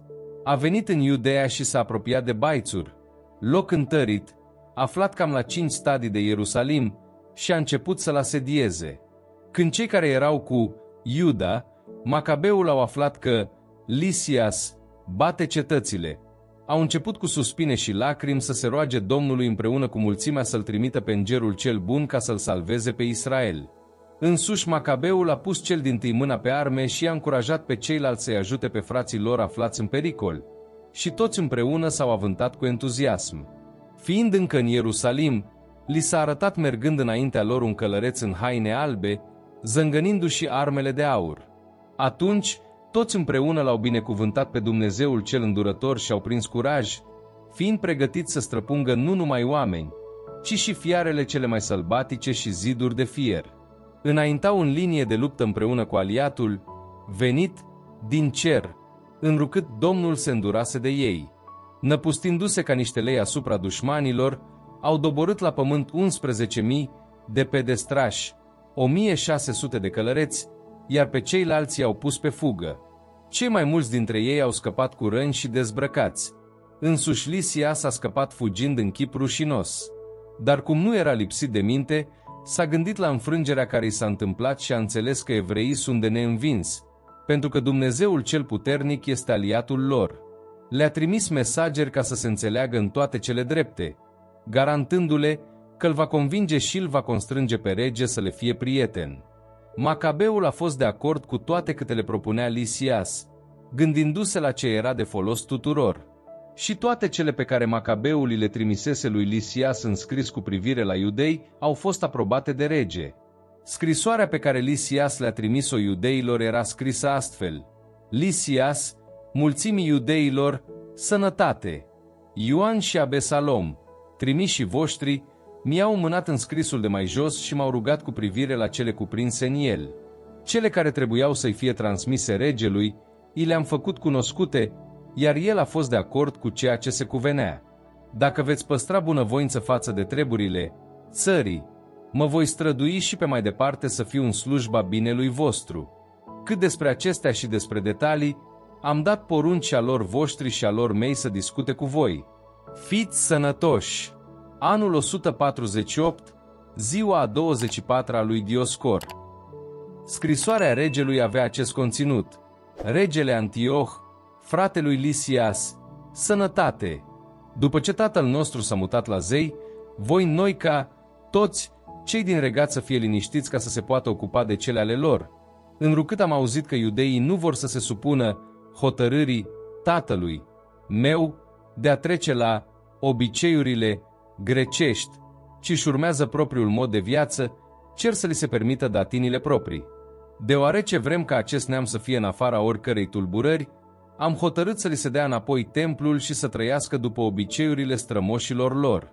Așadar, vei face bine dacă vei trimite la ei și le vei întinde mâna dreaptă ca, văzând ei hotărârea noastră, să prindă curaj și să-și petreacă timpul ocupându-se fiecare de ale sale.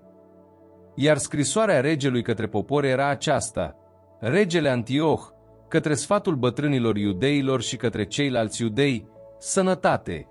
Dacă sunteți sănătoși, este ceea ce ne dorim. Și noi suntem sănătoși. Menelau ne-a făcut cunoscut că vreți să vă întoarceți fiecare la ale sale. Celor care se întorc până la 30 ale lunii, Xanticos li se va da mâna dreaptă cu aprobare. Iudeii să se folosească de mâncărurile lor și de legile lor ca mai înainte și nimeni dintre ei să nu fie tulburat în niciun fel pentru vreo greșeală făcută din neștiință. L-am trimis la voi pe Menelau ca să vă liniștească. Fiți sănătoși! Anul 148, ziua a 15-a lunii Xanticos. Le-au trimis și romanii o scrisoare care avea următorul conținut: Quintus Memmius și Titus Manius, trimiși romanilor, către poporul iudeilor, sănătate. Cât despre cele pe care vi le-a permis Lisias, ruda regelui, vi le permitem și noi. Cele pe care a hotărât să le înainteze regelui, cercetați-le și trimiteți imediat pe cineva ca să le prezentăm regelui, așa cum este bine pentru voi, căci noi vom merge la Antiohia. De aceea, grăbiți-vă să trimiteți câțiva ca să știm și noi care este părerea voastră. Fiți sănătoși! Anul 148, ziua a 15-a, lunii Xanticos.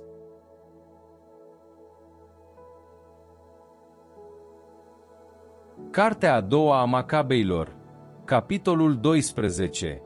După ce s-au făcut aceste înțelegeri, Lisias s-a dus la rege, iar iudeii și-au reluat munca la câmp. Însă, unii dintre strategii locului, Timotei și Apoloniu, fiul lui Genaios, la fel ca și Ieronim și Demofon și, pe lângă ei, Nicanor, căpetenia ciprioților, nu-i lăsau pe iudei să se bucure nici de liniște, nici de odihnă. Cei din Iope au săvârșit o nelegiuire mare. I-au chemat pe iudeii care locuiau cu ei în oraș să urce împreună cu femeile și copiii în niște bărci pregătite de ei, ca și cum nu ar fi fost nicio dușmănie între ei. Pe baza unui decret votat de lumea din oraș, iudeii au acceptat propunerea lor pentru a arăta că doreau pacea fără suspiciune. Când au ajuns în larg, cei din Iope i-au scufundat și s-au unecat numai puțin de 200. Iuda, când a aflat de cruzimea săvârșită față de cei de un neam cu el, le-a poruncit bărbaților care erau cu el, s-a rugat lui Dumnezeu, judecătorul cel drept, a pornit împotriva ucigașilor fraților săi și, în timpul nopții, a dat foc portului și a ars corăbiile, iar pe cei care fugiseră acolo i-a străpuns. Cum locul era închis, a plecat cu gândul de a se întoarce din nou și de a distruge din temelii toată cetatea celor din Iope. Când a aflat că și cei din Iamnia plănuiau să facă la fel cu iudeii care locuiau cu ei, s-a năpustit asupra lor noaptea, a dat foc portului și flotei, astfel încât strălucirea flăcărilor se vedea până la Ierusalim, la 240 de stadii. Când s-au îndepărtat la 9 stadii de acolo, deoarece se îndreptau spre Timotei, i-au atacat niște arați, numai puțin de 5.000 de pedestrași și 500 de călăreți.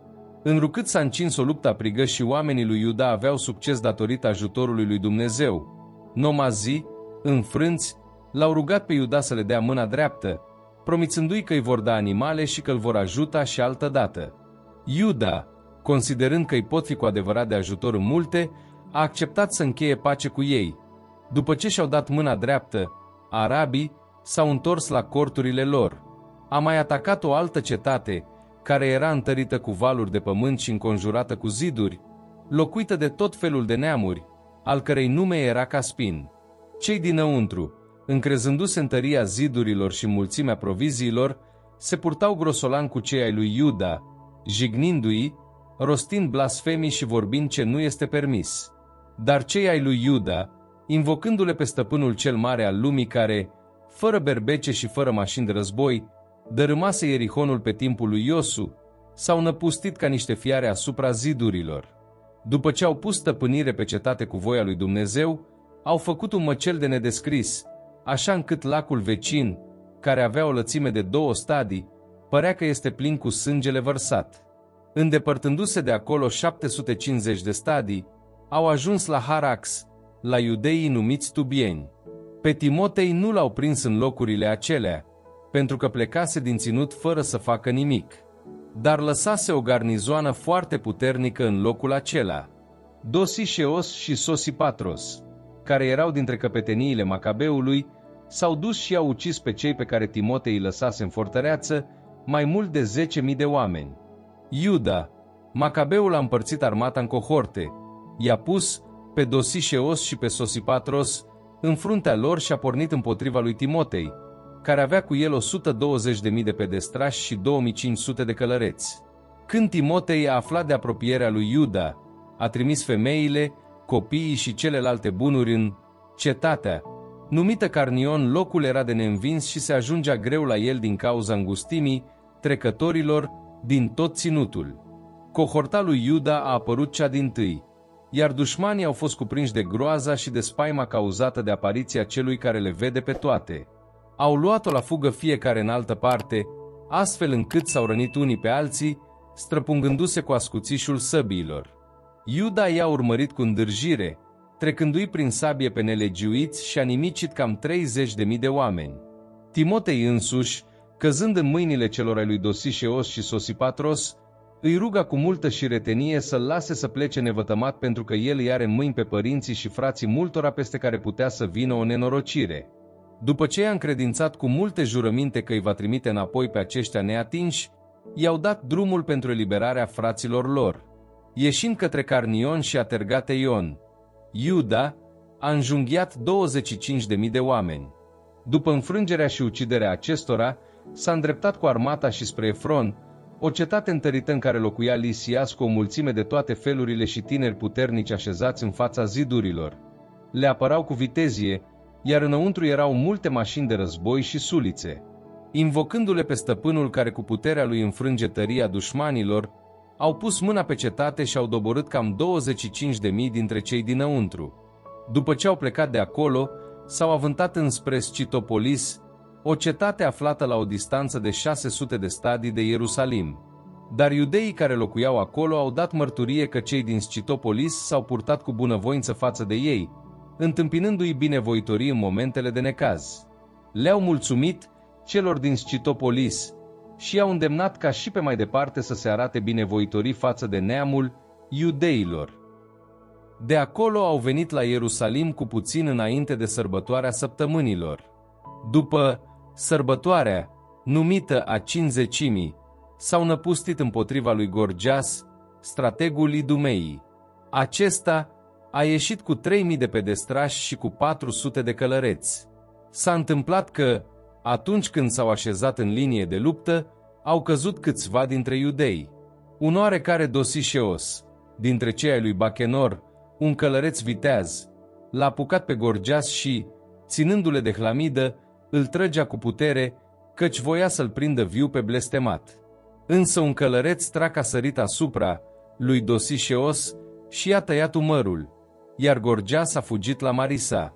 Cei ai lui Esdris luptaseră îndelung și erau frânți. Atunci, Iuda l-a invocat pe Domnul să li se arate aliat și conducător în luptă. Pornind în limba strămoșească strigătul de război împreună cu imnuri, a năvălit pe neașteptate împotriva celor ai lui Gorgias și le-a provocat derută. Luându-și armate, Iuda s-a dus în cetatea Odolam. Înrucât venise ziua a 7-a, s-au purificat după obicei și au celebrat acolo sabatul. În ziua următoare, au venit oamenii lui Iuda la vremea când era nevoie de aceasta să adune trupurile celor căzuți ca să le așeze împreună cu rudele în mormintele părinților lor. Au găsit sub hainele fiecăruia dintre cei morți obiecte încinate idolilor din Iamnia pe care legea le interzice iudeilor. Atunci, tuturor le-a fost clar că ei au căzut din această cauză. Așadar, toți, binecuvântându-le pe Domnul, judecătorul cel drept care dezvăluie cele ascunse, au început să se roage, cerând ca păcatul săvârșit să fie șters de tot. Nobilul Iuda și-a îndemnat mulțimea să se păzească pentru a fi fără păcat, având în fața ochilor ce se întâmplase cu cei căzuți din cauza păcatului. După ce a adunat de la fiecare, a trimis cam 2000 de drahme la Ierusalim pentru jertfa pentru păcat, o faptă prea frumoasă și nobilă, cu gândul la înviere. Dacă ei nu ar fi crezut că cei căzuți vor învia, ar fi fost inutil și prostesc să se roage pentru cei morți. Dar dacă el considera că pe cei care mor cu evlavie îi așteaptă o frumoasă răsplată, gândul lui era sfânt și pios. De aceea a adus jertfă de ispășire pentru cei morți, ca să fie dezlegați de păcate.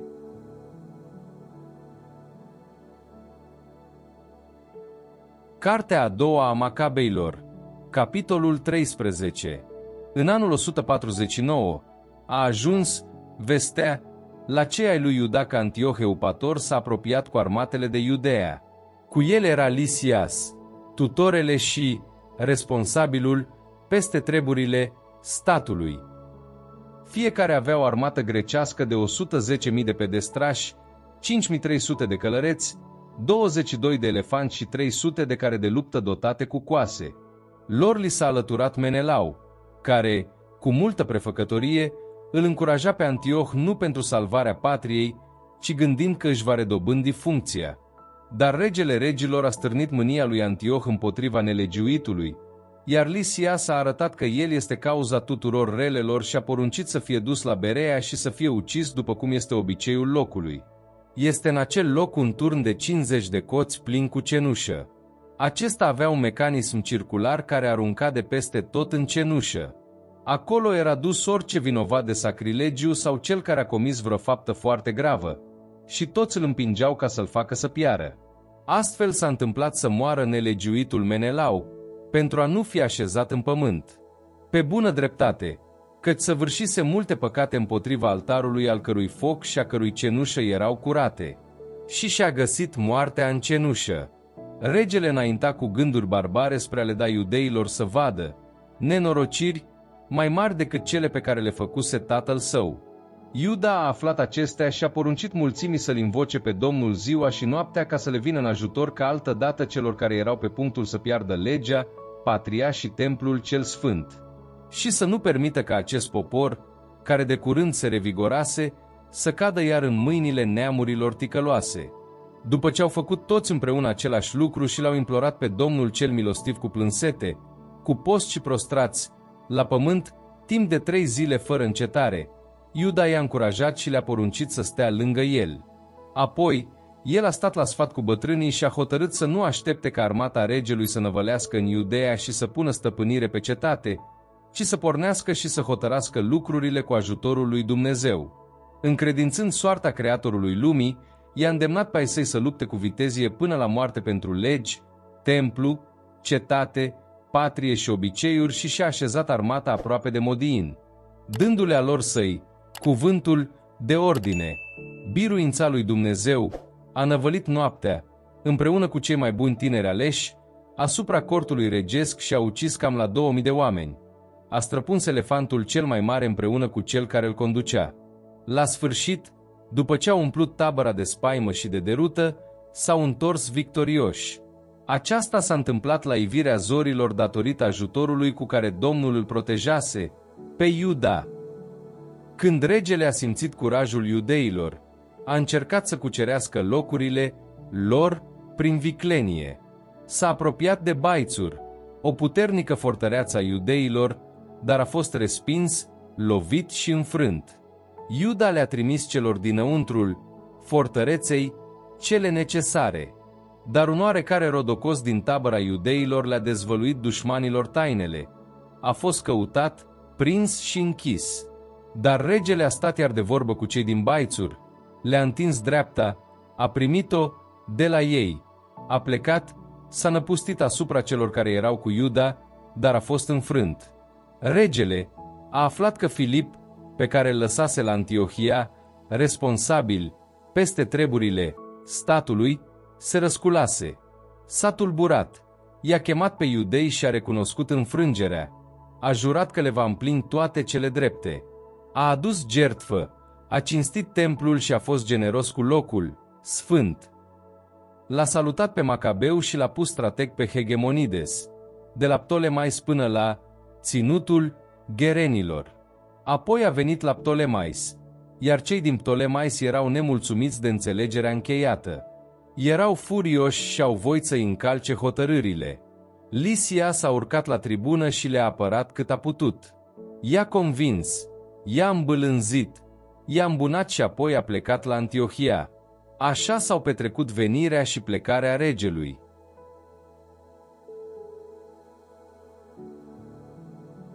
Cartea a doua a Macabeilor, capitolul 14.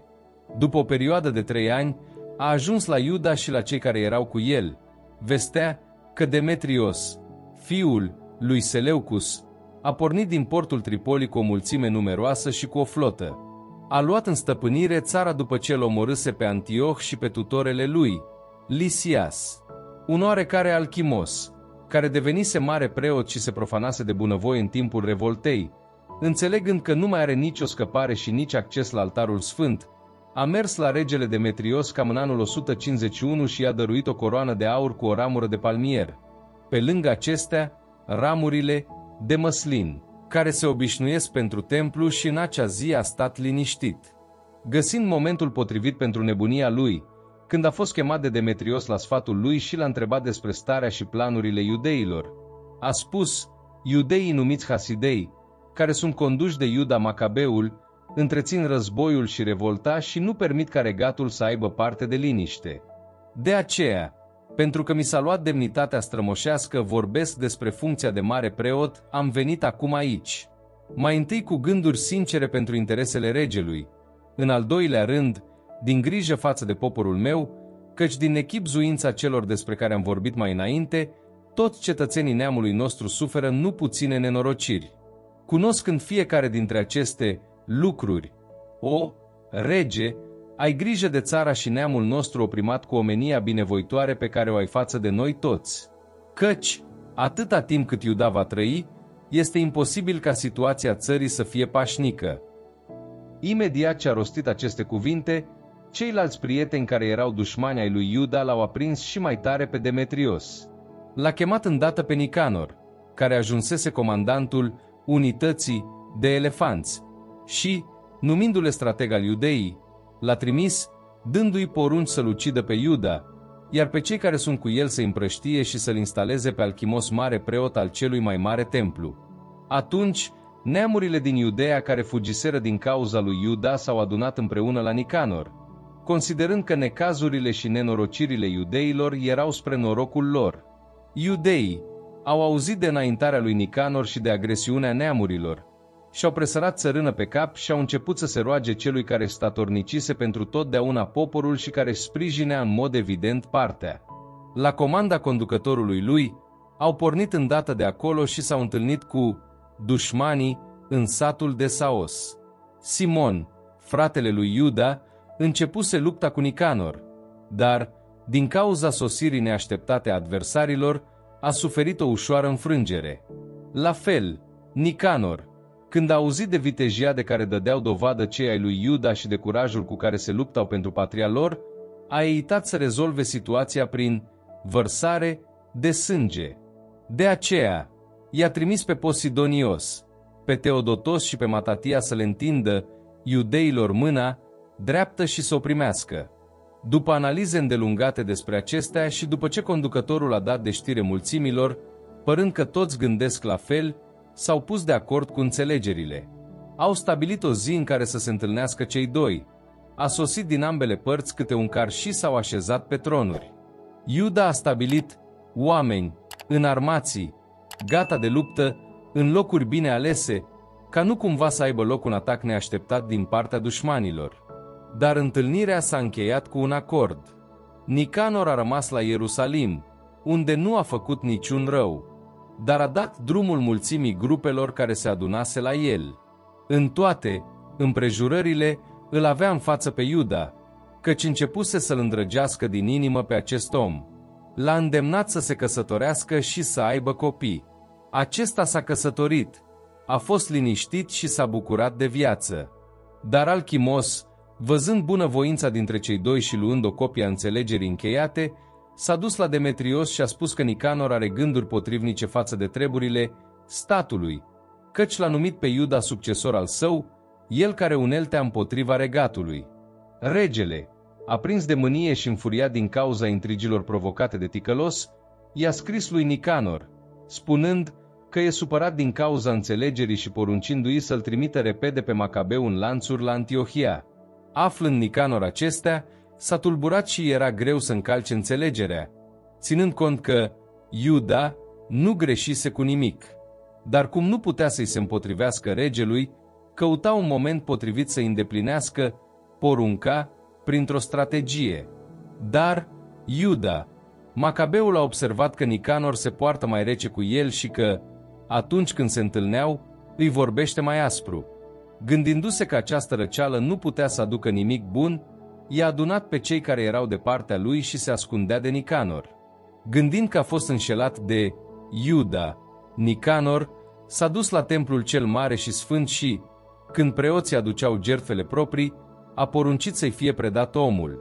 Întrucât ei se jurau că nu știau unde era cel pe care îl căuta, Nicanor, întinzându-și mâna dreaptă spre templu, a jurat astfel: dacă nu mi-l predați pe Iuda în lanțuri, voi rei la pământ această incintă a lui Dumnezeu, voi dărâma acest altar și voi ridica aici un templu strălucit pentru Dionisos. După ce a spus acestea, a plecat, iar preoții, ridicându-și mâinile spre cer, l-au invocat pe acela care a luptat întotdeauna alături de neamul nostru, spunând: Tu, Doamne, care nu ai nevoie de nimic, ai binevoit ca templul locuirii tale să fie la noi. Acum, Doamne, Sfântul la toată sfințenia, păstrează curată această casă purificată de curând. Un oarecare Razis, dintre bătrânii din Ierusalim, a fost reclamat la Nicanor. El era un om care își iubea concetățenii și avea o faimă foarte frumoasă. Datorită bunăvoinței lui, era numit Părintele Iudeilor. În timpurile de dinaintea revoltei, el fusese acuzat de iudaism și își pusese trupul și viața în pericol pentru iudaism cu mare statornicie. Voind să-și arate ura față de iudei, Nicanor a trimis peste 500 de soldați ca să-l prindă. Credea că, prinzându-le pe acesta, le va provoca o mare nenorocire iudeilor. Când mulțimea era pe punctul să ia în stăpânire turnul și spărgeau poarta curții și ordonaseră să se aducă foc ca să ardă porțile, Razis, văzându-se atacat din toate părțile, și-a îndreptat sabia spre sine însuși, voind să moară în mod nobil mai degrabă decât să cadă în mâini ticăloase și să îndure înjosiri nedemne de neamul său bun. Dar, din cauza că lovitura nu a fost bine îndreptată pentru că lupta era aprigă, iar mulțimile năvăleau pe porți, suindu-se vitejește pe ziduri, s-a aruncat cu curaj în mijlocul mulțimii. Însă toți s-au dat imediat deoparte și s-a făcut un spațiu gol în mijlocul căruia a căzut. Dar el, încă suflând și aprins de mânie, s-a ridicat cu sângele care-i curgea și roaie și, suferind groaznic din cauza rănilor, a traversat în goană mulțimile și s-a oprit pe o stâncă abruptă. Își pierduse tot sângele, dar, smulgându-și măruntaiele și apucându-le cu mâinile, le-a aruncat asupra mulțimii și, invocându-le pe stăpânul vieții și al Duhului să îi le redea, a murit astfel.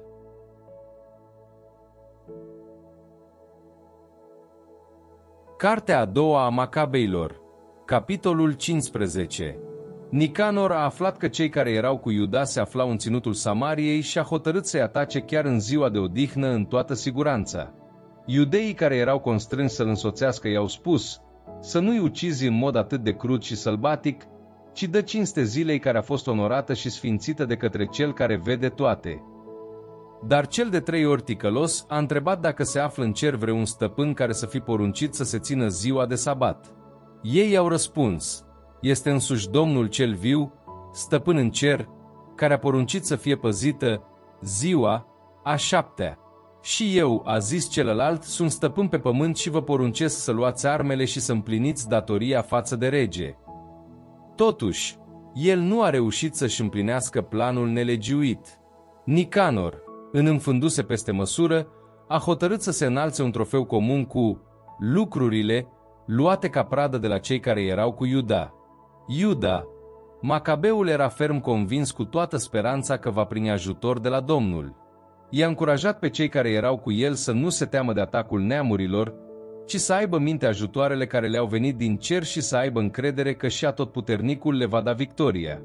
Însăflețindu-i prin cuvinte din lege și din profeți și cu amintirea luptelor pe care le dăduseră, i-a făcut și mai curajoși. Trezindu-le astfel zelul, i-a îndemnat, arătându-le că păgânii sunt neloiali și își calcă jurămintele. După ce l-a înarmat pe fiecare cu siguranța dată nu atât de scuturi și lănci, cât mai ales prin încurajarea cuvintelor sale frumoase, le-a expus un vis vrednic de crezare, un fel de vedenie care i-a umplut de bucurie pe toți. Viziunea era aceasta: l-am văzut pe Onias, cel care fusese mare preot, bărbat frumos și bun, modest la înfățișare și bâlând în purtare, cu vorbă dulce, care din copilărie se deprinsese cu toate virtuțile, care își ridica mâinile și se ruga pentru tot poporul iudeilor. În același fel, i s-a arătat un chip de bărbat distins prin părul său alb și răspândind în jur o maestate impunătoare. Răspunzând, Onias a zis: acesta este cel care își iubește frații, cel care se roagă mult pentru poporul său și pentru cetatea sfântă. Este Ieremia, profetul lui Dumnezeu. Ieremia, întinzându-i lui Iuda mâna dreaptă, i-a dat o sabie de aur și, când i-a dat-o, i-a spus acestea: primește sabia sfântă ca dar din partea lui Dumnezeu prin care îi vei zdrobi pe adversari. Încurajați de cuvintele lui Iuda, foarte frumoase și în stare să îndrept spre vitezie și să întărească sufletele tinerilor, au hotărât să nu mai întârzie în tabără, ci vitejește să atace cu curaj și, luptând corp la corp, să rezolve situația, pentru că cetatea, lucrurile sfinte și templul erau în pericol. Căci cea dintâi și cea mai mare teamă a lor nu era atât cu privire la femeile, copiii, frații și rudele lor, cât mai ales cu privire la templul consacrat. Neliniștea celor rămași în cetate nu era mai mică. Erau îngrijorați că lupta era în câmp deschis. Când toți așteptau deznodământul, deoarece dușmanii se apropiau în linie de bătaie, cu elefanții puși la locuri potrivite și cu cavaleria așezată pe laturi. Iuda, Macabeul, văzând mulțimea dușmanilor apropiindu-se, armele diferite pregătite și cruzimea fiarelor, și-a ridicat mâinile spre cer și l-a invocat pe Domnul, cel care face minuni, știind că nu datorită armelor, ci din hotărârea lui li se dă victoria celor vrednici. Atunci s-a rugat astfel: Stăpâne, tu l-ai trimis pe îngerul tău în timpul lui Ezechia, regele Iudeii, și el a ucis din armata lui Senaherib cam 185.000 de oameni. Acum, stăpâne al cerurilor, trimite-le pe îngerul cel bun înaintea noastră spre teamă și teroare. Cu măreția brațului tău să fie loviți cei care au venit cu blasfemii împotriva poporului tău sfânt. Cu aceste cuvinte și-a încheiat el rugăciunea. Cei care erau cu Nicanor înaintau cu sunete de trâmbițe și cu cântece de război. Cei care erau cu Iuda luptau împotriva dușmanilor, înălțând invocații și rugăciuni. Cu mâinile luptând, dar în inimii rugându-se lui Dumnezeu, au doborât numai puțin de 35.000 de oameni, bucurându-se mult de arătarea lui Dumnezeu. Întorcându-se cu bucurie de la luptă, l-au găsit pe Nicanor îmbrăcat cu armura, căzut în luptă.